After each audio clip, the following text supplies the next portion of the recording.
दोस्तों अभी कुछ टाइम पहले ही बैंक ऑफ बड़ौदा ने ऑफिस असिस्टेंट की रिक्रूटमेंट के लिए फॉर्म जारी किए हैं और ये बहुत ही अच्छी अपॉर्चुनिटी है जो भी 10th और 12th स्टूडेंट हैं उन सभी के लिए। तो यस, इसका जो एलिजिबिलिटी क्राइटेरिया अगर एजुकेशनल वाइज देखें तो 10th और 12th आपका जो मिनिमम एलिजिबल आपका क्वालिफिकेशन है वो 10th और 12th है। तो आप सभी के लिए बहुत बहुत अच्छी अपॉर्चुनिटी रहने वाली है। अगर आप एक अनएम्प्लॉयड हैं और आपको लगता है कि अभी आपकी फैमिली को आपकी जरूरत है और आपकी फैमिली के लिए आप एक अर्निंग सोर्स बनना चाहते हैं, राइट, तो आपके लिए बहुत बहुत अच्छी अपॉर्चुनिटी है। ये सबसे अच्छी बात इसमें यह है कि कोई कॉन्ट्रेक्चुअल बेस पे नहीं है, ये एक परमानेंट आपकी जॉब है। जैसे आपकी गवर्नमेंट जॉब है वैसे ही आपकी ये जॉब के लिए रिक्रूटमेंट आया हुआ है। तो आपके इन फ्यूचर और जो भी आपके जो बड़े प्लान हो, लॉन्ग टर्म प्लान्स हो, वो आप आगे चल के देख सकते हो। बट यस, अगर आप एक अनएम्प्लॉयड हो और आपको एक जॉब अभी बहुत ज्यादा इंपॉर्टेंट है और आपकी फैमिली को बहुत ज्यादा नीड है आपकी जॉब की, तो आपके लिए ये बहुत सही है अभी, ठीक है। तो आपको यहाँ पे क्या करना है, एग्जाम देना है, आपको लैंग्वेज टेस्ट देना है और आपका यहाँ पे फाइनल सिलेक्शन हो जाएगा, ठीक है। तो इसको जरूर देखिएगा। और आप में से काफी ऐसे स्टूडेंट होंगे जिनको लग रहा होगा कि ये क्यों हम इसको क्यों टारगेट करें, ये तो हमारे लिए है ही नहीं। इफ वी आर ग्रेजुएटेड और we are targeting some bigger exams, PO कर रहे हैं, क्लर्क कर रहे हैं, तो इसको क्यों देखें। तो it's okay, it's up to you, ठीक है। अगर आपको लगता है कि आपका जो आपको पीओ बनना है या फिर आपको आरबीआई वगैरह एग्जाम देने हैं, तो ये वीडियो आपके लिए नहीं है। ये उन स्टूडेंट्स के लिए है जिनको अभी जॉब की बहुत ज्यादा नीड है, जो 10th और 12th पास है, आगे नहीं पढ़ पाए हैं किसी भी रीजन की वजह से, या फिर जो आगे नहीं पढ़ सकते हैं, ठीक है। और आपको अभी लगता है कि ये टाइम जो है मुझे एक जॉब करना ज्यादा इंपॉर्टेंट है, जो प्राइवेट जॉब्स की तलाश में रहते थे। अगर हम प्राइवेट में भी कभी अपना करियर स्टार्ट कर रहे हैं, किसी भी कोई भी हम कोर्स से बाहर आए हैं, ग्रेजुएट हम हुए हैं, तो जब हम शुरुआत करते हैं, काफी ऐसे लोग हैं भाई जिनकी 15,000 सैलरी होती है, 18,000 से स्टार्ट करते हैं, 15,000 से स्टार्ट करते हैं, कोई तो मतलब 10,000 से भी स्टार्ट करते हैं, डिपेंड्स ऑन देयर सिचुएशंस, ठीक है।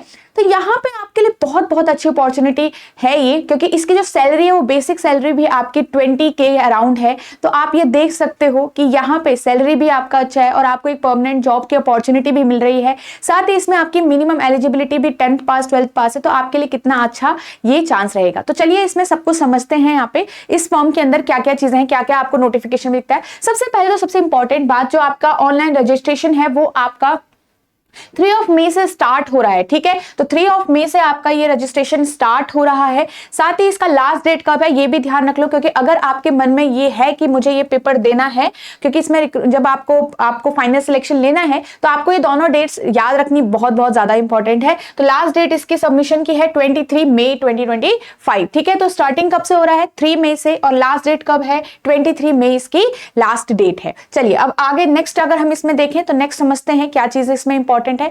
अब यहां पे आप देखेंगे कि आपकी जो वैकेंसीज है वो आपके स्टेट वाइज वैकेंसीज यहां पे आई हुई हैं, ठीक है। तो आपका यहां पे अगर हम बात करें टोटल वैकेंसीज की, तो टोटल 500 वैकेंसीज आपकी यहां पे आई हुई हैं, ठीक है। तो यहां पे देखेंगे तो टोटल 500 वैकेंसीज आपकी आई हुई हैं। ऑफिस असिस्टेंट, ब्रैकेट में आपका पियोन भी लिखा है, बट यस आपके there will be different work for you. ऐसा कुछ नहीं है कि आपका एक बहुत मतलब छोटी पोस्ट हो गई या फिर कुछ आपका चाय पानी लाने वाला काम है। There will be different task for you also. और सबसे अच्छी बात है कि देखो, अगर आप एक अनएम्प्लॉयड हो और वैसे भी आप 15-20 हज़ार की 15,000 की जो जॉब से आप स्टार्ट कर ही रहे हो, ऐसी प्राइवेट जॉब जहां पे आपको पता ही नहीं है कि आपको रखेंगे भी कि नहीं रखेंगे 1 महीने बाद या 6 महीने बाद, बट तो आपके लिए ये बहुत अच्छी अपॉर्चुनिटी है, ठीक है। तो देखो, इसका जो मिनिमम एज है वो 18 है और मैक्सिमम एज आपका 26 है, ठीक है। तो आप अगर 26 से एबव हो तो आप ये फॉर्म के लिए एलिजिबल नहीं हो, ठीक है। फॉर जनरल कैटेगरी ऑब्वियसली आपका जो दूसरी कैटेगरीज हैं उनके लिए रिलैक्सेशंस भी आपको मिले हुए हैं, वो हम डिस्कस करेंगे यहाँ पे, ठीक है। तो आपका जो एजुकेशन क्वालिफिकेशन है, जो मिनिमम आपकी एजुकेशन क्वालिफिकेशन, आपको 10th पास होना है इसमें, ठीक है। अगर आप 10th स्टैंडर्ड पास है तो आप इसके लिए एलिजिबल हैं। साथ ही इसमें आपको बहुत इंपॉर्टेंट है ये याद रखना कि आपको जैसे स्टेट वाइज वैकेंसीज हैं, तो स्टेट वाइज ही आपको, मतलब जो भी स्टेट से आपको पेपर देने हैं वहां की लैंग्वेज आपको आनी चाहिए, ठीक है। तो वहां की लैंग्वेज का आपका टेस्ट भी जरूर होगा। याद रखना, जो आपको रीड करना आना चाहिए, आपको लिखना आना चाहिए, आपको बोलना आना चाहिए in the local language of the state. तो याद रखिएगा, किसी भी उल्टे ऐसे स्टेट से मत भरिएगा कि जहां से आपको कुछ लैंग्वेज आती नहीं और ना आपके पास टाइम होगा उसको सीखने का, ठीक है। तो ये चीज आपको ध्यान में रखनी है। अगेन याद रखिएगा, मिनिमम जो आपकी एज है वो 18 है and 26 will be the maximum age. Roles and responsibilities क्या रहेगी आपकी? All the normal and routine duties of the subordinate staff cadre of and for the performance of which no special pay. मतलब आपके जो आपकी रिस्पॉन्सिबिलिटीज रहेगी वो different task आपको दिए जाएंगे, उसको आपको बस आप एक एज ए हेल्पर काम करोगे, एज ए सबऑर्डिनेट काम करोगे, ठीक है। नेक्स्ट आपका जो पे स्केल, अब आप देख सकते हो सबसे इंपॉर्टेंट बात यहाँ पे, ये आपका जो बेसिक है, दिस इज द बेसिक, जो आपको एंटर जब आप करते हो और एंटर करने के बाद ही आपको ये चीज मिल जाएगी। 19,500 आपकी ये सैलरी रहेगी। और सबसे इंपॉर्टेंट चीज, जो एक सरकारी जो आपका यहाँ पे एम्प्लॉय होता है उसको जो जो अलाउंस यहाँ पे मिलते हैं वो सारे आपको यहाँ पे मिल रहे हैं। आप देख सकते हो, अगर मैं आपको ढंग से बताऊं, ठीक है, तो आपको DA DNS अलाउंस यहाँ पे मिल रहा है, HRA आपको मिल रहा है, CCA मिल रहा है, स्पेशल अलाउंस आपको मिल रहा है, ट्रांसपोर्ट अलाउंस आपको मिल रहा है, स्पेशल पे आपको मिल रहा है, ठीक है, जो हर एक बैंक द्वारा उसके एम्प्लॉय को दिया जाता है एक आपका कुछ अमाउंट, ठीक है। आपको लीव फेयर कंसेशन है इसके अंदर, ग्रुप मेडिकल इंश्योरेंस, मतलब आपकी फैमिली में कोई बीमार हो गया तो इस टाइप का भी आपके पास यहाँ पे इंश्योरेंस आपको मिल रहा है इस जॉब के अंदर, ठीक है, मेडिकल एड, ठीक है। और यहाँ पे आपकी pension scheme, defined contributory pension, आपकी पेंशन भी है यहाँ पे इंक्लूड, तो ये अगेन आप देख सकते हो, ठीक है। एंड यहाँ पे आपको हाउस बिल्डिंग लोन भी यहाँ पे मिलेगा। और यहाँ पे आपके क्या क्या ग्रुप पर्सनल एक्सीडेंट इंश्योरेंस आपको मिल रहा है, स्टाफ वेलफेयर स्कीम है। तो ये सारी चीजें आपको यहाँ पे मिल रही हैं, सारे जो भी आपके पर्क्स एंड अलाउंस हैं वो भी आपको यहाँ पे मिल रहे हैं। तो इन सभी के लिए आप एलिजिबल हो। तो इट मींस देखो, आपकी जो बेसिक सैलरी है वो 19,500 और आपकी कहाँ तक सैलरी जा सकती है ये चीज आप देख सकते हो, मोर देन 30,000 आपकी सैलरी जा रही है। तो if you are someone who is looking for job, very very जो अभी आपकी जो सिचुएशन है उसमें आपकी जॉब बहुत ज़्यादा इंपॉर्टेंट है, एंड आप एक 10th पास हो, 12th पास हो, ज़्यादा आपने कोई कोर्स नहीं किया है, if you are short earn money, तो ये आपके लिए बहुत सही चीज़ है। आप आगे भी चल के बहुत चीज़ें अचीव कर सकते हो। आपके डिफरेंट जो ओपिनियंस और डिफरेंट जो टारगेट्स होंगे यू कैन अचीव, और आप उनको इसी के साथ रहते रहते प्रिपेयर कर सकते हो। बट येस, आप एक बार इसमें एंटर हो जाए, आपको एक अर्निंग सोर्स मिल जाए, आप एक एम्प्लॉयड पर्सन हो जाओ, तो ये काफ़ी हेल्पफुल एक हमारे लिए सिचुएशन बन जाती है, हमारी फैमिली के लिए। ये उन स्टूडेंट्स के लिए होगा, उन लोगों के लिए होगा जो middle class, lower middle class, जो मतलब आपके थोड़ा सा फैमिली जिनकी सिचुएशन खराब होती है, सारी चीजें उनके लिए अच्छी है, ठीक है। तो ओवरऑल आप देख सकते हैं, अगर आपके लिए ये फॉर्म ठीक है, तो आप एलिजिबल हैं, तो जरूर इस फॉर्म को फिल करिएगा, ठीक है। नेक्स्ट यहाँ पे अगर हम देखें तो ये चीज मैंने आपको बता दी है, ये आपके अलाउंस है। यहाँ पे एलिजिबिलिटी मैंने आपको यहाँ पे बता दी थी कि आपकी जो एज होगी वो आपका क्या होगा, 26 will be the maximum and 18 will be the minimum. यहाँ पे आपके एज रिलैक्सेशन भी मिली गई है, जो और भी एग्जाम्स में आपको मिलते हैं सेम। SC ST के लिए 5 इयर्स का रिलैक्सेशन है। इट मींस कि जो आपका मैक्सिमम एज 26 है तो आप इसका +5 करके ले सकते हैं अगर आप इसमें हैं तो। OBC आपका 3 इयर्स का है, ठीक है। PWBD का आपका 10 ईयर का है। नेक्स्ट अगर हम देखें एक्स सर्विसमैन और डिसेबल्ड एक्स सर्विसमैन का आपका यहाँ पे 3 इयर्स का है। नेक्स्ट यहाँ पे विडोज और डिवोर्स्ड विमेन का यहाँ पे आपका ये आपका 35 इयर्स फॉर जनरल EWS, मतलब यहाँ पे आप 35 इयर्स की हैं तो तब के हैं, ठीक है, फॉर जनरल और EWS women, and then 38 for OBC and 40 for SC and ST females, ठीक है। तो ये उनके लिए है, ठीक है। तो ये आपके एज रिलैक्सेशन भी होगी, आप जिस भी कैटेगरी में है उसका आप देख सकते हो यहाँ पे अच्छे से। नेक्स्ट अगर हम यहाँ पे बात करें, हम एग्जाम पैटर्न की भी बात करेंगे, ठीक है। आपका एग्जाम कौन कौन, मतलब आपके कहाँ पे यहाँ पे जो एग्जाम है वो क्या हमारे जो कैसे कैसे हम कौन से कितने एग्जाम हमको देने पड़ेंगे, क्या प्री होगा, क्या मेंस होगा, इन पे भी बात करेंगे, और क्या हमारी यहाँ पे एप्लीकेशन फी रहेगी, ठीक है। चलिए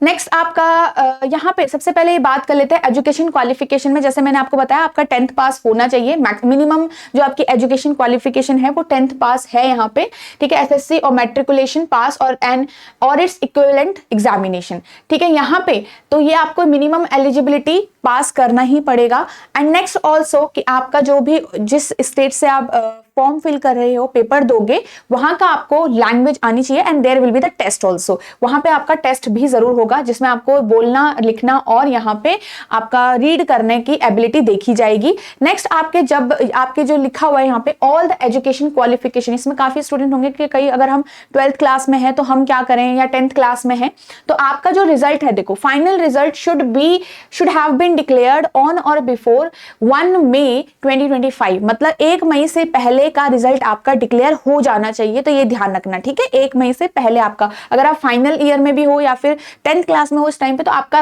1 मई से पहले रिजल्ट डिक्लेयर हो जाना चाहिए। तो ये चीज आप ध्यान रखिएगा, ठीक है। इसको विदाउट एनी इन्फॉर्मेशन ऐसे मत फिल करिएगा। तो अगर आपका रिजल्ट इस डेट से पहले अब आपका हो चुका है अनाउंस, तो आपके लिए ठीक है। नेक्स्ट अगर हम यहाँ पे बात करते हैं आपकी जो एप्लीकेशन फी होगी वो कितनी होगी, यहाँ पे ईडब्ल्यूएस जनरल और ओबीसी कैंडिडेट्स के लिए, ईडब्ल्यूएस जनरल ओबीसी कैंडिडेट्स के लिए आपका 600 फीस है, जिसमें आपका जीएसटी वगैरह और ये डिफरेंट वगैरह भी है, ठीक है। नेक्स्ट इसमें आपका 100 रुपीज है किन लोगों के लिए, एससी एसटी पीडब्ल्यूबीडी और जो एक्स सर्विस मैन है और विमेन कैंडिडेट्स भी आपका यहाँ पे इंक्लूड हो रखा है। तो 100 रुपीज का आपके लिए फॉर्म है if you are a women candidate and ये इन कैटेगरी से भी अगर आप बिलोंग करते हो, ठीक है।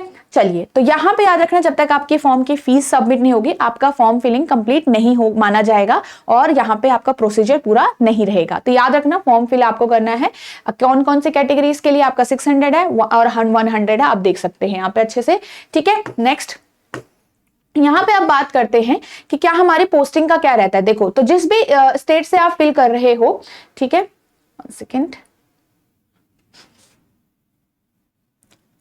तो जिस भी स्टेट से आप फिल कर रहे हो वही स्टेट में आपको पोस्टिंग मिलती है, उसी स्टेट में आपका ब्रांच होगी तो उसी में आपको पोस्टिंग मिलती है, ठीक है। तो बहुत अच्छी चीज है, काफी लोग होते हैं जिनको घर के पास रहना होता है और ये अच्छी भी है, लॉन्ग टर्म के लिए आप सही रहते हो, आप फैमिली के पास रहते हो। एंड ऑल्सो यहाँ का जो आपका प्रोबेशन पीरियड भी होगा, प्रोबेशन पीरियड आपका 6 मंथ का है यहाँ पे, ठीक है। तो 6 मंथ का आपको प्रोबेशन पीरियड है। नेक्स्ट अगर हम यहाँ पे बात करें जो आपका डायरेक्ट ज्वाइनिंग के बाद स्टार्ट हो जाता है और आफ्टर उसके बाद आपका जो आपका आफ्टर 6 मंथ आप वहां पे कंप्लीटली हो जाते हो, ठीक है। आफ्टर प्रोबेशन आपका कंप्लीट सिलेक्शन हो जाता है।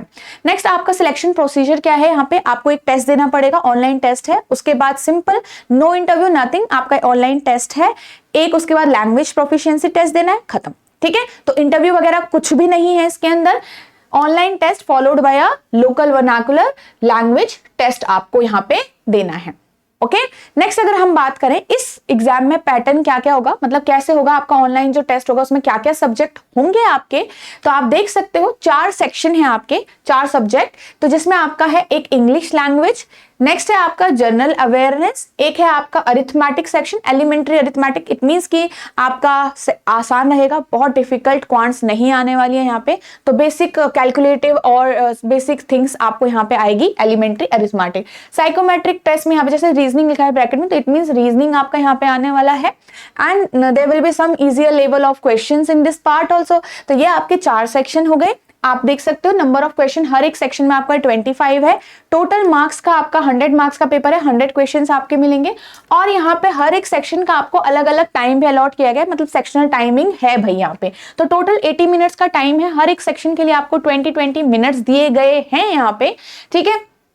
और आपका जो इंग्लिश लैंग्वेज होगा वो इंग्लिश में होगा और बाकी जो आपका जनरल अवेयरनेस अरिथमेटिक और जो आपका रीजनिंग वाला पार्ट है वो दोनों लैंग्वेज में आएगा आपका, ठीक है। तो आप अगर थोड़ा वीक हो इंग्लिश में तो आप यहाँ पे हिंदी में भी क्वेश्चंस को पढ़ सकते हो, कोई दिक्कत की बात नहीं है। याद रखिएगा कि यहाँ पे आपका हर एक सेक्शन के लिए there will be sectional cut off, तो वहां पे एक मिनिमम सेक्शनल कट ऑफ होगी, सेक्शनल मतलब हर एक सेक्शन का अलग अलग कट ऑफ होगा और एक ओवरऑल कट ऑफ भी यहाँ पे रहेगा as well as minimum score in the total score of 100। It means कि एक आपका है सेक्शनल कट ऑफ रहेगा, एक आपका है ओवरऑल कट ऑफ रहेगा, साथ में इसमें नेगेटिव मार्किंग भी रहेगी, तो ये चीज ध्यान रखना, वही 0.25 का हमारा नेगेटिव मार्किंग इसमें रहेगी। तो ये सारी चीजें हैं आपकी, ठीक है। और यहाँ पे याद रखिएगा जब आप एग्जाम देने जा रहे हैं तो आपके पास एक वैलिड कॉल लेटर, मतलब जो आपका एडमिट कार्ड होगा वो लेके जाना है आपको। आइडेंटिटी प्रूफ, मतलब जो फोटो आपने लगाई, जो आपने वहां पे आपका एक फोटो आइडेंटिटी प्रूफ होगा, जैसे आधार कार्ड वगैरह हो गया उसका, और एक आपको एक जो फोटो कॉपी है और एक ओरिजिनल आपको वहां पे लेके जाना पड़ेगा। ठीक है, एक एडिशनल फोटोग्राफ आपको लेके जानी पड़ेगी। तो सारी चीजें आपकी अवेलेबल होनी चाहिए जब आप एग्जाम देने जा रहे हैं। तो ठीक है, तो ये सारी चीजें हैं अभी इसके अंदर। चलिए, तो आई होप आपको ये सारी चीजें समझ में आ गई होंगी। यहाँ पे हमने काफी चीजें डिस्कस करी और ये आपको समझ में आ गया होगा कि क्या क्या इसमें ज्यादा इंपॉर्टेंट इंफॉर्मेशन हैं, और यहाँ पे फॉर्म की फीस क्या है, क्या आपकी सैलरी रहने वाली है, सारी इंपॉर्टेंट चीजें हमने यहाँ पे डिस्कस करी। And now you can decide कि whether you have to fill the form और नॉट, कि आपको ये फॉर्म फिल करके क्या फायदा होगा क्या नहीं होगा, ये आप डिसाइड कर सकते हो अपनी तरफ से। Okay, so that's all everyone. Prepare करिए अच्छे से, हार्डवर्क करिए। और अगर आप एक ऐसे स्टूडेंट हैं, बिलीव मी, अगर आप एक ऐसे स्टूडेंट हैं जो अनएम्प्लॉयड है, आप काफ़ी टाइम से एक जॉब की तलाश में है, और अगर आपको लगता है कि प्राइवेट सेक्टर में आप एंटर करने वाले हो और स्टार्टिंग के फेज में हो अभी आप, तो आपके लिए बहुत बहुत अच्छी अपॉर्चुनिटी है। बिलीव मी, आप स्टार्टिंग ही 20,000 से कर रहे हैं और एक बहुत अच्छे रेप्यूटेड जगह पे जा रहे हैं। धीरे धीरे आप वहाँ पे से भी आगे बढ़ सकते हो और डिफरेंट एग्जाम की प्रिपरेशन भी आप कर सकते हैं, राइट, जो आपको प्राइवेट में शायद ना मिले। वर्क लाइफ बैलेंस भी आपको देखने को मिल सकता है, राइट। तो ये सारी चीजें आप देख सकते हैं और डिसाइड कर सकते हैं। Now it's up to you. ठीक है, तो thank you so much everyone, all the best.